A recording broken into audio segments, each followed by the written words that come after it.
তো হাই friends, finally তোমালোকে গম পাইছা যে আমাৰ যোৱাকালি যিটো SSC-GD ৰি এক্সাম পাতিছিলে, তো সেই এক্সামটো হৈ গ'ল। আৰু এক্সামৰ কুৱেশ্যনৰ যদি মই লেভেলৰ কথা কওঁ, তো তেতিয়াহ'লে মোক মই এজন কেণ্ডিডেটৰ পৰা ডাটা লৈছিলোঁ। তো তেওঁ মোক জনাইছিলে যে কুৱেশ্যন আমাৰ প্ৰায় আগৰ নিচিনাই আছিলে, মানে আমি যেনেকুৱা কুৱেশ্যন দিলোঁ তো তেনেকুৱা কুৱেশ্যনে আছিলে। খালি তেওঁ কোৱা মতে হিন্দীখিনি অকণমান টান আছিল বুলি কৈছে, আৰু লগতে অংক, ৰিজনিং আৰু তোমাৰ GK GS তেনেকুৱা মানে ছেম লেভেলে আছিলে। তো এতিয়া মই যদি কওঁ, মই তোমালোকক কৈছিলোঁ যে আমাৰ যেতিয়া এক্সামটো শেষ হ'ব, আমি তেতিয়া তাৰ ওপৰত ডাটা দিম, বা তাৰ ওপৰত আমি গম পাম যে নৰ্মেলাইজেশ্যনটো কেনেকুৱা হ'ব, বা কাট অফ কি পৰিমাণত যাব পাৰে।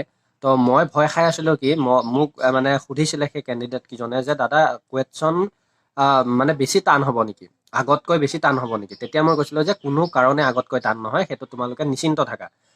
ছেম পেটাৰ্ণে আহিব, আৰু তোমালোকে যিখিনি আগত পঢ়িছিলা তো সেইখিনিয়ে পঢ়ি যাবা, যাতে তোমালোকৰ তেনেকুৱাই হয়, এক্সামটো ভাল হয়। তো সেই কথামতেই হ'ল, আৰু মই যিমানখিনি কৈছিলোঁ তেনেকুৱাই হ'ল। কথাটো হ'ল অলপ চলপ ইফাল সিফাল থাকিবই, সেইটো কোনো কথা নাই যে ছেম পেটাৰ্ণে আহিব, কিন্তু মই যিমান দূৰ জানো মানে একেটা লেভেলতে আহিছে। গতিকে এতিয়া যদি মই কওঁ, চোৱা, এতিয়া বহুতে ভাবি আছে কি যে যিসকলে মানে ৰি এক্সাম দিলে তেওঁলোকৰ বহুত লাভ হ'ব, আৰু হয়তো কিছুমানে ভাবি আছে যে যিসকলে ৰি এক্সাম দিলে তেওঁলোকৰ লোকচান হ'ব। মানে লাভ লোকচানৰ কথাটো মই কোনখিনিত ক'লোঁ, বহুতে ভাবি আছে যে কি মানে যিসকলে ৰি এক্সাম দিলে তেওঁলোকে নৰ্মেলাইজেশ্যন স্ক'ৰটো বেছি পাব, আৰু বহুতে ভাবি আছে কি যিসকলে এক্সাম দিলে তেওঁলোকে নৰ্মেলাইজেশ্যন স্ক'ৰটো নাপায়, বা তেওঁলোকৰ কুৱেশ্যন হাৰ্ড আছিলে, ইমান স্ক'ৰ কৰিব নোৱাৰে।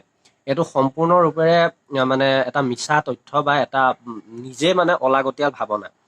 মই এটা যদি কথা কওঁ, মেইন কথা হ'ল তোমালোকৰ কথাটো ধৰি লওক কুৱেশ্যনৰ লেভেলৰ ওপৰতে হ'ব, আৰু এনেকুৱা নহয় যে যিসকলে ৰিটেনটো মানে ৰি দিলে তেওঁলোকে বহুত হাই লেভেলত মানে এটা নৰ্মেলাইজেশ্যন পাই যাব। সেইটো হ'লে মইতো কওঁ যিমানখিনি আমাৰ ষ্টেটত ৰি এক্সাম হৈছে তো সেইখিনি ল'ৰা ছোৱালীয়ে বেছিভাগ সংখ্যক চাকৰি পাব, যদি তেনেকুৱা হ'ল হয়। কাৰণ চোৱা, নিজৰ ফালৰ পৰা যদি তেনেকুৱা হ'লে 35টা কুৱেশ্যনো যদি কৰি থৈ আহে, বা 30টাও যদি কুৱেশ্যন কৰি আহে, যদি নৰ্মেলাইজেশ্যন স্ক'ৰটো বেছি দি দিয়ে, তো তেতিয়াহ'লে কি হ'ব, তেওঁলোকে অভিয়াছলি চাকৰিটো লৈ ল'ব, আৰু বেলেগে ল'ব নোৱাৰিব। একদম তেনেকুৱা নহয়। SSC-GDৰ ধাৰণা, বা SSC-GDয়ে যিমানখিনি কাম কৰি আছে, তো তাৰ পৰা মই এটাই কওঁ যে কথাটো তেনেকুৱা নহয়, নৰ্মেলাইজেশ্যন সকলোকে সমানেই দিব। হয়তো ৰি এক্সাম হোৱাখিনি 2-1 মানে 1-2 নম্বৰ এটা বেছি পাব পাৰে বেলেগতকৈ, আৰু কোনোবাখিনিত হয়তো নাপাবও পাৰে, সেইটো আমিও ক'ব নোৱাৰিম কিছুমান তথ্য।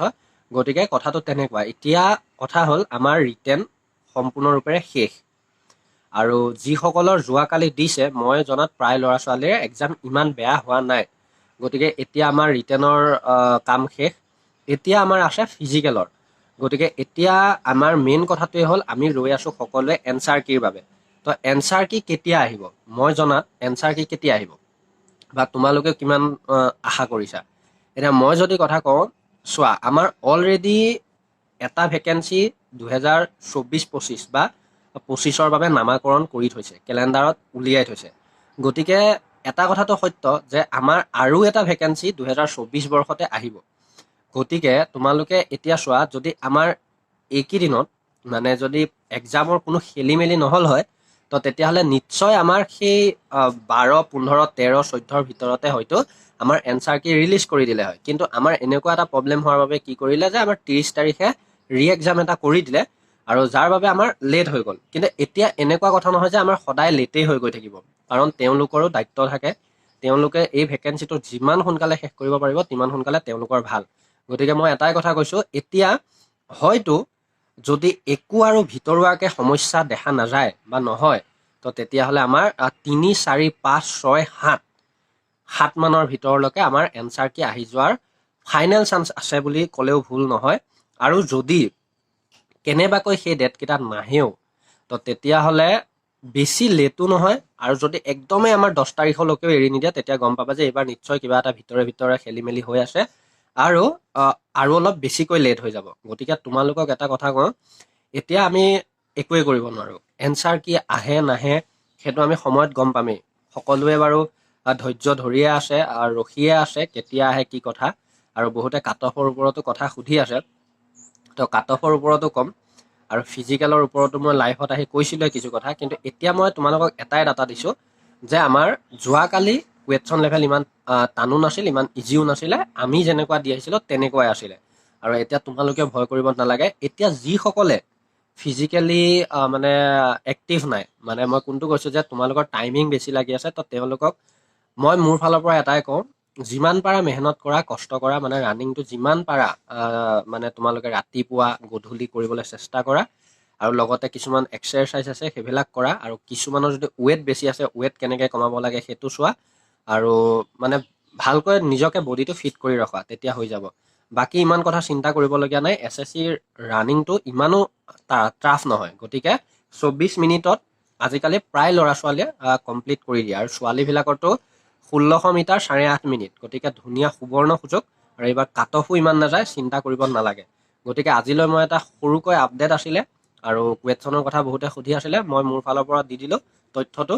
গতিকে তোমালোকে এতিয়া ৰানিঙত লাগি যোৱা আৰু ধুনীয়াকৈ নিজক মেইনটেইন কৰি ৰাখা। তো আজিলৈ ইমানেই আছিলে, ধন্যবাদ, জয় আই অসম।